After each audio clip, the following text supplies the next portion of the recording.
pagbibigay ng serbisyong medikal sa General Santos City, pinalakas pa. Ito ay sa tulong ng mas malaki at mas makabagong cancer center. Silipin yan sa sentro ng balita ni Harlem Ferolino ng PIA Soc Surgeon.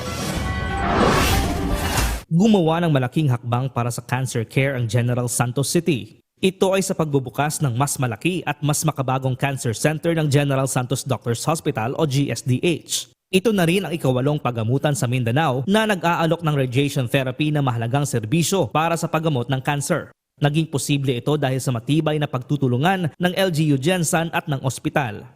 Sa pamamagitan ng Cancer Center, masisiguro natin na mayroon silang maaasahan na tahanan na magbibigay sa kanila ng dekalidad na serbisyo at pag-aaruga.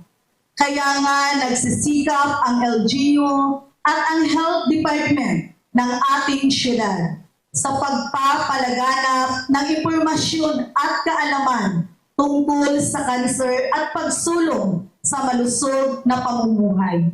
With a burgeoning population of 4.9 million and the increasing demand for radiation therapy in cancer treatment, we are proud to finally offer equitable access to both external, the LINAC, and internal beam brachytherapy radiation therapy services, a distinction that sets us apart in our region.